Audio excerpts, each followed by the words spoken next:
But first, we got to start with LeBron and Bronny. You were there last night. They made history. You wrote about it for CBSSports.com. Highly recommend everybody go and check that out. Set this scene for us. Tell us how it went last night. All right, I will. Let me just say that I am not sharing in sort of the merriment and the adulation and the, I don't know, positivity that some of my colleagues around the country are. So by all means, like, yang to my yin, course correct me. Maybe I become okay. So I was excited to be there. It felt like it was going to be really cool. No one told me personally, but the word, what everyone expected, would be the second quarter. And as you know, that's what happened. Lakers looked pretty good, had a nice little lead, about 4 minutes left in the second quarter. In fact, before that, LeBron took a little time out, and it was like, okay, LeBron's going to sit on the bench, and they're probably going to have him and Bronny going together. And that's exactly what happened. And because you know how this works, John, I'm there specifically to write Bronny and LeBron. Doesn't matter what Rui Hachimura could have scored 50 points. Who cares, right? It was about that moment. So I noticed when LeBron and Bronny stood up, the arena kind of didn't at first. And so as they walked to the scorer's table, it sort of built to it was like a rustle, and then people kind of got excited. And then finally, as they got to the scorer's table to check in, the arena kind of noticed it, and the place got really exciting. There was an energy to it. You know, you've been in those moments, and I'm telling you, it dissipated really quickly. He steps on the floor, and it's almost, at least for me, and I asked some other guys, they had the same impression, that the air went out of the arena. Now, Bronny hits that three-point shot that he eventually got to look at because LeBron created for him. Maybe it changes. Bronny puts a basket back or gets a block. Maybe it changes. At least for me, and we talked about this when I was at the Combine, my overarching thought was, back in May in Chicago, man, he looks small. And that was against guys trying to make the league. In person, to my eyes, he looked so tiny out there. There was a moment where I think Ingles switched onto him, and Ingles looked like he was 8 feet tall. Yes. And so I think, look, it was neat and it was cool and emotional for LeBron and Bronny. And that's a real thing. And I love that for those guys. And maybe I'm too cynical in my reporting and my worries. Aaron points out it was the main matchup. And my worries that he's not going to make it, because I talked to so many scouts who said so many not great things. I thought it was anticlimactic.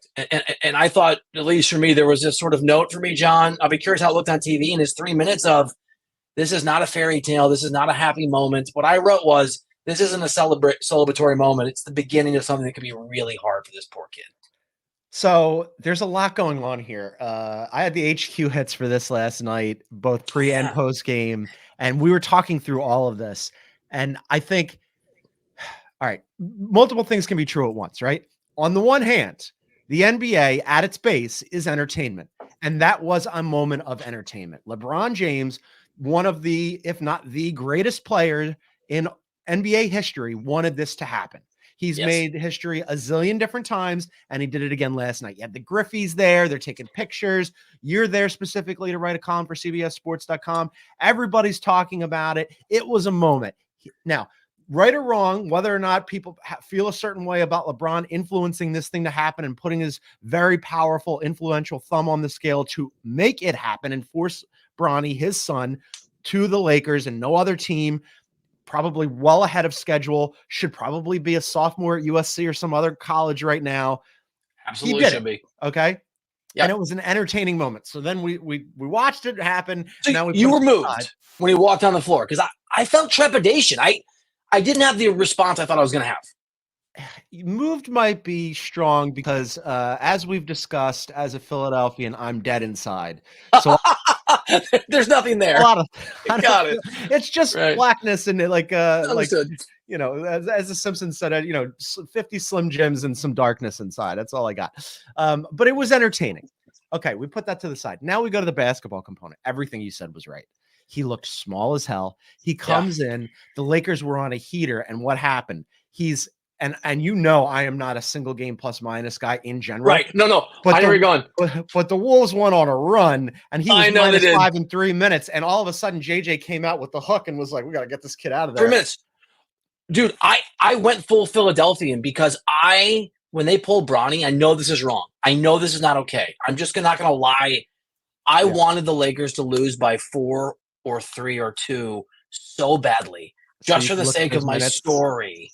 Yeah, because it was to your point, it was a quick, was it a 7-2 run, whatever it was. It was a quick, It was Oh, and the 7-0 to Lakers look start, good, by the way. and then they got a Otherwise, bucket. Yeah, yeah, it but I felt it was so I'm watching this whole thing and I'm like, "Okay, like, let me just, like, try to not think about him as LeBron's kid and just look at him." 1, my first thought is exactly what you said. He's small. 2, they're trying to hide him on angles. He's supposed to be, to the extent that he has an right. NBA level talent, it's supposed to be he could be a good defender. Well, He, okay, you're throwing him on Ingles for a reason. Ingles is 1,000 years old and moves slower than you and I both. And then on top of that, when he did get the ball, there was that 1 3 that I wanted him to make because I felt bad for him. But I felt bad too. when Yeah, they were giving him the ball, he was immediately giving it up. He looked super uncomfortable. I think the nerves hit him. So then, JJ gives him the hook, and everybody goes, okay, they got the movement out of the way, ship him off to the G League, right? Which is what I think is going to happen. However, the thing that I think a lot of us didn't think about, and I didn't think about until this morning, and I went and looked, G League season doesn't start until the first week of November. yeah, Camps couple don't weeks. even open until Monday. The draft is today. He's going to be on this team for a second. Yes, If you are, there's certain people who took DNP CDs last night. Cam Reddish is one of them. If you're Cam yes, Reddish, you're put out, man. are you just like, I gotta like go into truck driving or oil painting or something? I gotta get out of this. This is the point. So I only did. I made. You know how this goes when you're going into a story and you know what you're going to write. I knew I was going to write Bronny LeBron, right? So I called a million people and had the time to get a hold of some really smart executives, and I got just quote after quote after quote after quote of how Bronny's not very good. And I think I used 2 of them, I felt bad. I literally left stuff in my notebook last night that probably I should have used, and it also felt gratuitous. But one of the things that a guy said to me, to your point, that I didn't put in that story for the website, for CBSSports.com, that I thought was really interesting. He's like, Bill, the problem is not only is he not good enough, he is going to take spots from guys that are good enough when he's at the NBA level, if he's getting minutes, who need the minutes and want the minutes to prove that they should be there. And in the G League, he's going to be competing with guys who want to get where Bronny's already been and think that he cut the line. And his point was, it's not just opposing teams who are going to, like you saw Ingles sort of, you saw Julius Randle at a certain point early. Julius Randle went and right he at just him. went right at him, shot over him, and Randle looked like he was 8'5", right? And Bronny looked like he was built like I was. But this guy's point was, it's going to be everybody. It's going to be everybody but his dad, and maybe AD or whoever, right? Or that his teammates, especially at the G League level, but also on the bench, and the adversaries are going to have these jealousies and these competitive realities that LeBron can't fight on Bronny's behalf. And it was in my brain, to your point, I was watching the game, this executive's words as I saw him get out there and other guys not get minutes. It's not going to be easy.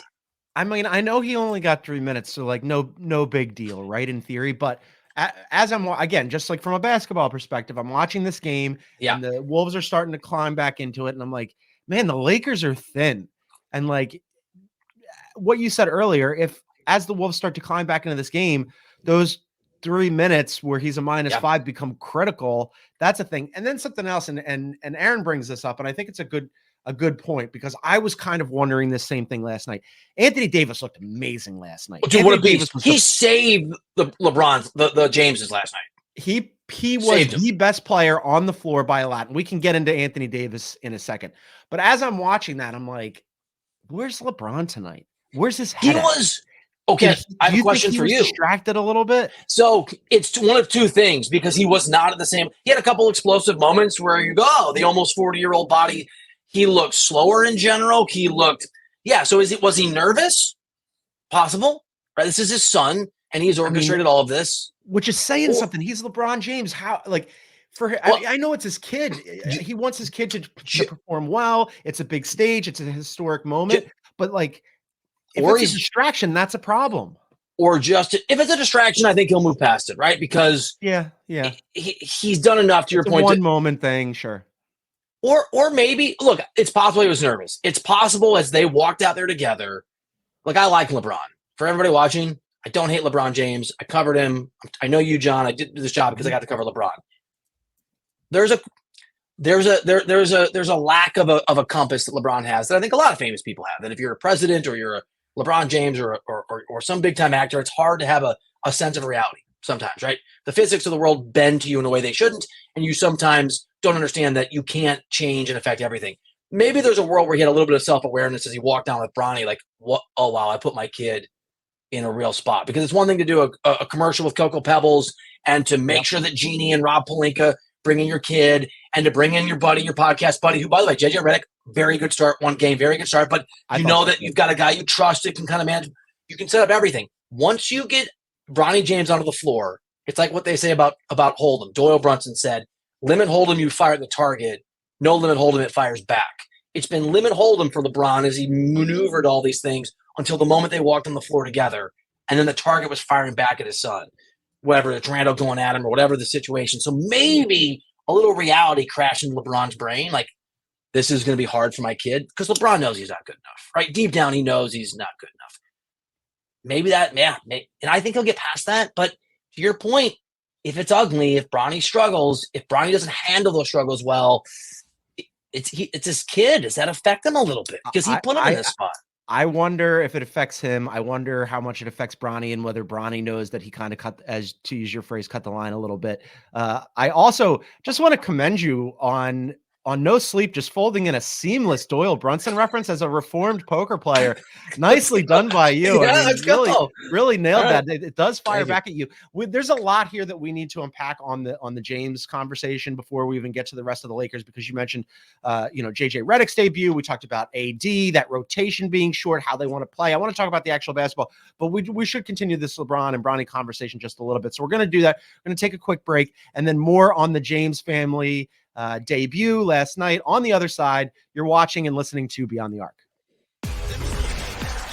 Get ready to raise your cup to Canadian football's biggest game of the year. There ain't no party like a Grey Cup party. November 17th on CBS Sports Network. All right, welcome back to Beyond the Arc. We are live on YouTube. Thank you for joining us over there. You can find us at Beyond the Arc CBS on our YouTube page. You can also find us wherever you get your favorite podcasts. Please download, subscribe, leave a review. And if you're listening on Spotify, you can leave us a comment on this episode. Just look below the play button on the Spotify app in full screen mode, and you can tell us what you think of the show or leave us a question or comment on LeBron and Bronny. Bill, as I mentioned, you were there last night up close and personal. You have some observations to share with us? A few things. I already hit on this, but I want to circle back a little. I think the reason that reaction was so excited when they walked on the floor, and then I can't overstate how much it just felt like all the energy got sucked out of the place as soon as it was game time. I have seen him in person. Most of these Lakers fans haven't, right? Most of these fans haven't gone to a preseason game. And I'm telling you, the first time you lay eyes on Bronny in person and it hits you how small he looks, I think it hit. Well, I don't even know how many people are in the crypt. It's 18,000, 12,000. It's striking. It was, and I thought I was ready for it because I'd seen it at the combine. But these NBA players are bigger than combine players, right? That's part of the thing that gets you there. And the other thing that sort of struck me, and again, I don't know if I'm reading too much into this. I don't know if, sometimes you see as a reporter what you think is true. But I went to the locker room afterwards, and NBA locker rooms aren't like they used to be when I was covering the beat day to day. Guys hide. And AD was in there, and it's a huge scrum, and I know we're going to get this. He had a huge game. And LeBron came in, classic LeBron, sat next to AD and was loud and made a bunch of noises because LeBron likes attention. Like, if you cover LeBron, it's weird. He just can't take it when someone else. Bronny then came in, and nobody noticed him. The angle where he walked in the door, walked by his dad, walked around the media, nobody saw him, and sat down in the locker kind of across the way. And I watched him, right, because I was kind of turned, and I thought, this is good the journalism. least attention he's ever going to get. This is like the most anonymous he's ever going to be, because they'd already told us Bronny was going to be at the podium. So half the media people were at the podium waiting for him. The other half, like me, were like, I'll go talk to AD until then. And Bronny, and it just struck me how LeBron was over there hooting and hollering, making noise, like, being funny because he's comfortable. And AD was literally at that moment talking about, I have a son, and to be with your son must be amazing. And again, I'm not a psychologist, but I was watching Bronny right off to the side with AD and LeBron here. He looked in himself, introverted, looking down. It was just an interesting, catching his breath moment where it struck me. I don't know if it's a guarantee this was a joyous day for him, the way that it was for his dad.